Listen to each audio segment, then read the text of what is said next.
In this year's election, I think Trump actually has a significant chance of losing to Kamala Harris. Now, there are a few reasons why I think this, but a lot of people have been believing that Trump's victory is essentially guaranteed after his assassination attempt. But I don't understand why this must necessarily be the case, because Trump as a person has changed tremendously since 2016. His electoral strategy, the way he conducts his campaign, has dramatically shifted in a way that honestly should be off-putting to his base. I don't see as much buzz and virality around Trump anymore as I used to see. And I think generally speaking, the Trump campaign has become a lot more moderate than it used to be. A lot of people are also ignoring that an assassination attempt does not necessarily make a candidate more likable. It doesn't change people's opinions about him. Now, it does sort of create a bit of momentary buzz, and it is a sort of a viral moment. It was all over the news cycle back when it happened. But now, where do you see it? Almost no one's talking about it. The news has completely dropped it. It almost seems to be a non-factor now. One of the biggest problems with Trump is that he has essentially left his base behind. We've heard rumors, we've heard whispers from inside the GOP that Trump's electoral strategy has shifted toward trying to bring minorities on board. He's trying to appeal to Black voters and Hispanic voters. He's been saying the line in his rallies that illegal immigration hurts legal Hispanics the most. And we hear all of this constant repetition about how bad these things are for minorities. But we never hear a single word about what Trump used to call in 2016 the silent majority. In fact, Trump's 2016 candidacy was very much implicitly pro-white, even maybe somewhat explicitly. And I think the reason why there's been such a tonal shift in Trump's rhetoric and his campaign strategy is simply because he doesn't have the same people surrounding him anymore. He doesn't have the same people managing his campaign anymore. In 2016, his campaign was managed by Stephen Miller, and Stephen Miller has good anti-immigration credentials. And he's also he's like a cosmopolitan, if you can read between the lines, who is somewhat anti-immigration because he thinks it's bad for his group. And now that he's gone and he's appointed to, let's say, more liberal people to manage his campaign, more moderate people, he has certainly fallen in more with the GOP establishment. We saw that after his assassination attempt, he didn't go after the Democrats. He didn't go after Democratic radicals. He didn't have a single word to say about how the media constantly paints him as the next coming of Hitler. Instead, he decided to calm down a bit and call for unity and say all these various blasé statements that we've come to expect from politicians. He didn't start a campaign for revenge. He didn't call out his opponents as engaging in stochastic terrorism. He completely dropped it. And this was such a disappointment for people watching that I think we could all feel very viscerally disappointed that Trump was so willing to drop this as soon as it happened. I mean, someone almost killed him. He was a millimeter away from dying, and he has nothing to say about it other than to call for unity. The same thing President Biden is doing across the aisle. This is such a lame example of bipartisanism in an election that in all reality has been completely polarized. It's totally tone deaf. So Trump is calming down. He's cooling his jets. Which is no doubt concocted by his new campaign managers to attempt to create a wider appeal to potential voters. And my guess is they're trying to appeal primarily to Black and Hispanic voters who've been hearing constantly this constant fear-mongering about Trump on immigration. How much have we heard about immigration this year? Well, we haven't really heard all that much. It's the same blasé lines about criminals crossing the border and hurting legal Americans. But before this, Trump was calling illegal immigrants rapists. He was going hard on illegal immigrants. He was going hard on immigration. And now, where's the fire? Where's the bravado? It's completely gone. Trump, as an implicitly pro-white candidate, was essentially arguing for a demographic moratorium on immigration. And now he seems to be arguing for more H-1B visas, stapling green cards onto people's diplomas, etc., in an attempt to appeal to minority voters. he has completely left white people behind. In 2016, his most important demographic of voters were basically like non-college educated, undecided white people, according to an article written by Keith Woods. And in Keith Woods' article, he shows how Trump has declined with Obama voting Trump supporters. He has declined with non-college educated whites, and he has declined with white women. He didn't show that in his article, but he has declined with white women, probably due to the recent sexual assault scandal. Now, Trump is going to have trouble winning this election simply because of the lack of enthusiasm among his base, and also the lack of support from undecided voters, Obama voting Trump supporters. This is on top of the fact that during his presidency, he engaged in a number of actions that are essentially outright betrayal of the people who voted for him. For example, he assassinated General Soleimani, an Iranian general, and brought us one step closer to war with Iran. Even though he promised during his presidency there would be no new wars, no foreign wars, he still brought us one step closer. He also promised he would wipe out ISIS, but when President Assad was right in the midst of fighting against ISIS, Trump struck a Syrian airfield, damaging a relationship with Syria and no doubt making it more difficult for them to actually fight ISIS. His whole presidency, he has made actions that are beneficial to the state of Israel, whilst doing nothing to quell the upset within the region. And during his current campaign in 2024, he has made it very clear that now he totally supports Zionists, he supports Israel, and he is completely against a two-state solution. He is supporting Israel in their fight against Palestine. He is supporting Israel in their genocide and their attempt to annex Gaza. There are other things he betrayed his base on. For example, he claimed he was going to repeal NAFTA and put a better deal in its place. However, after repealing NAFTA, he actually just put in essentially the same deal that we already had and called it a day. He claimed he would repeal and replace Obamacare, but all he did was succeed in removing the individual mandate. Obamacare still exists. And worst of all, probably, he signed in the DREAM Act, which legalized millions of illegal immigrants. This was supposed to be a massively anti-immigration presidency, and yet he caved on the one thing that he was supposed to be responsible for.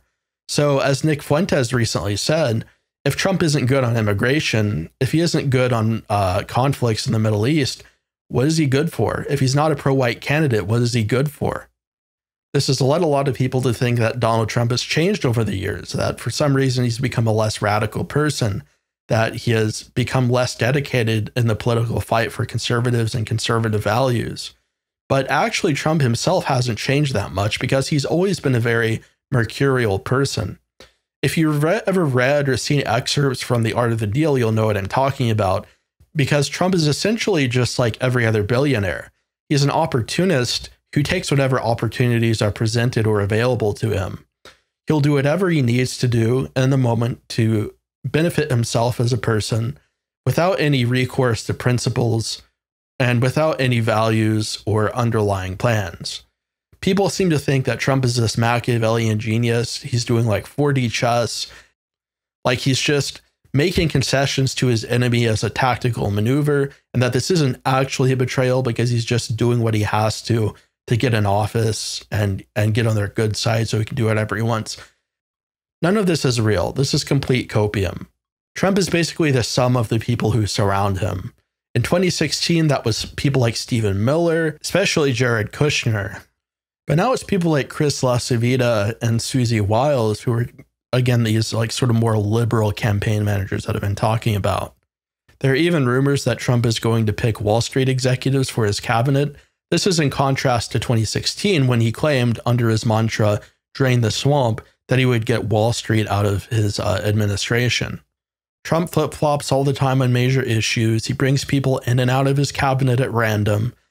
He bickers between the people he appoints. He's not even sure about the people he appoints for his own campaign. Like, for example, I think he's even had some misgivings about selecting J.D. Vance. You know, the J.D. Vance who has an Indian wife and strange BAP and RX connections. That J.D. Vance. So the reality is, if we want an explanation for why Trump has turned his back on working class white people this election, Just think about the people he surrounds himself with. These NRX elite types, these Wall Street executives, these super liberal campaign managers. There's no evidence whatsoever that he has a grand plan for anything. He just takes what's available to him and runs with it. If he did have a plan, he would be carefully considering who he picks for his cabinets. He wouldn't be picking Wall Street. Instead, he would try to find someone more pro-white and conservative to be his, for example, Secretary of the Treasury. But it's clear from his term in 2016 that he seems to select his cabinet members at complete random, just according to whoever is recommended to him by his friends. It's clearly nepotistic, has nothing to do with any grand overarching plan or 4D chess or secret pro-white operation. It's nothing like that. It's just an opportunistic man with friends who recommend him other people, and he just picks whatever they say. Trump is a deeply dishonest man who, in his book, advises to lie to people, misdirect and deflect, and otherwise engage in sophistry in an attempt to improve your own capabilities and self-image. To make this man the poster child for conservatism is, to say the least, suspect. And anyone who supports him is also to a certain extent suspect, because at this point, it's very clear that Trump is a liar and a traitor. We've all seen how many confidence grifters there are in the Trump movement, how many Christian affinity grifters there are, people like Andrew Torba, people who at one point have affixed themselves to the Trump train in order to bite off a piece of fame, people like Nick Fuentes, for example, who keeps flip-flopping on his support for Trump, and whose entire public image is modeled off of Donald Trump's speech and mannerisms. We've seen people in proximity to Trump grift like mad, people like Roger Stone, and especially Steve Bannon, who, by the way, after defrauding people for the Build the Wall Fund, got pardoned by Donald Trump for defrauding his own supporters. That's what Trump thinks of you. You're just another dollar bill. You're just another potential donor. You're just another sucker to swindle. The reality about Trump is that he's essentially a 1980s liberal Democrat who got shoehorned into conservatism simply because the left has become so radical over the years that a 1980s Democrat is now like a far-right fascist. It's really important to see him for what he really is, because he's not the second coming of Hitler. He's not the second coming of Mussolini. He's not really even a conservative. He's just a self-interested, liberal, Democrat billionaire. He used to donate to Democrats back in the 80s. He used to be a very liberal person. In fact, he's still very liberal, especially on like LGBT issues. You can see GOP operatives on Twitter bragging about how they've removed any anti-LGBT language from the Republican platform. This is what the GOP is now, and Trump has essentially become establishment GOP. In 2016, he was fighting against the GOP establishment in order to even get a chance at being the president. They were trying to pull all sorts of shenanigans with delegates at the convention. But now Trump is essentially full establishment.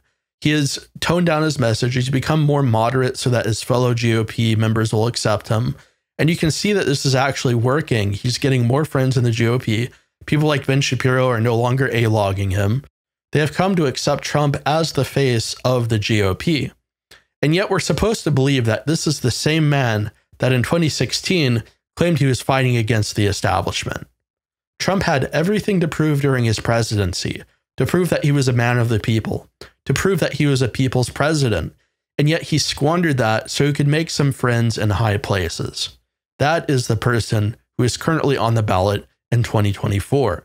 Don't fall for it.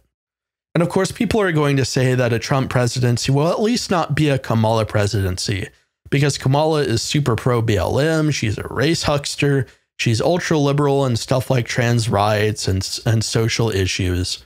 But this is a very narrow-minded way of looking at it, and it's the same problem that democracy has generally, which is that the opposition sort of ping-pongs back and forth.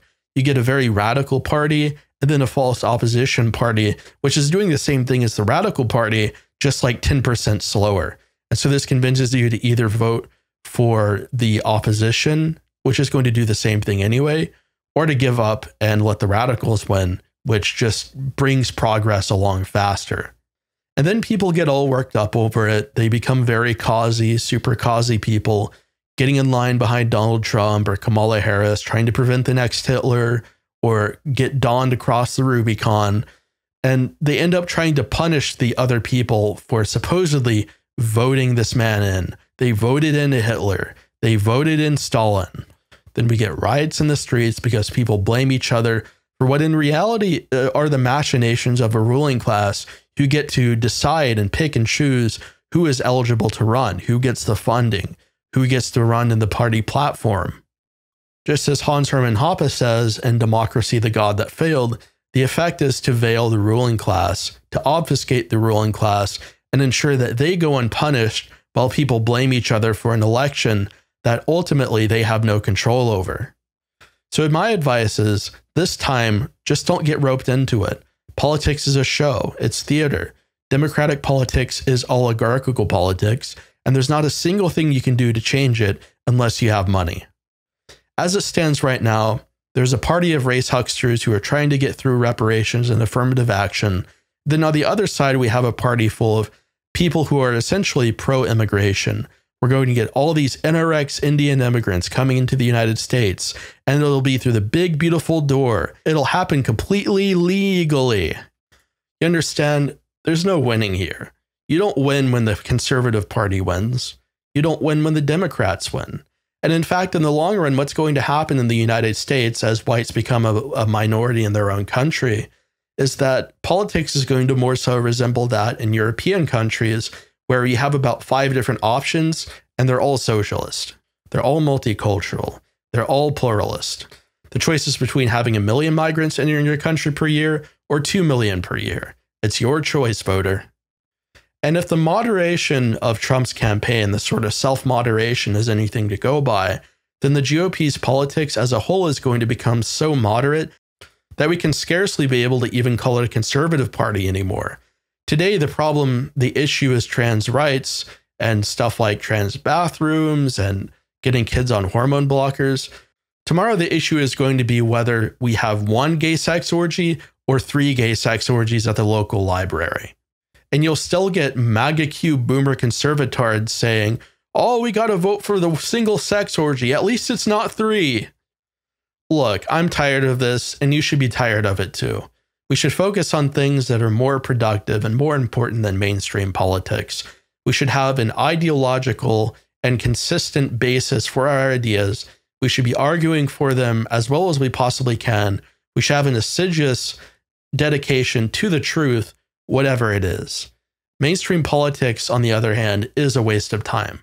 You could be spending this time cultivating yourself, getting more knowledgeable, getting more educated, or you could spend it yelling on Twitter with a bunch of boomers. The latter is completely pointless. So like a lot of people, I think I'm just not even going to vote in this election. I don't see a reason to. No matter who wins, I lose. As a white man, I lose. I'm going to lose to Zionists either way. It's either going to be the Zionist Republican Party or the Zionist Democratic Party. White people will lose. It doesn't matter.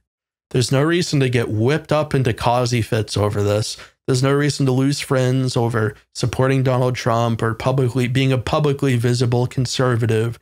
There's no reason to go into your local restaurant with a MAGA hat and then cause a scene and get kicked out. There's no reason to do any of that. Just stay at home and grill. Don't turn yourself into a political martyr for a guy who doesn't even deserve it. He's a sex pest, he's a fraudster, and ultimately he's a traitor. Do not fall for the Donald Trump meme. And I sincerely hope that in 2024, Donald Trump loses bigly.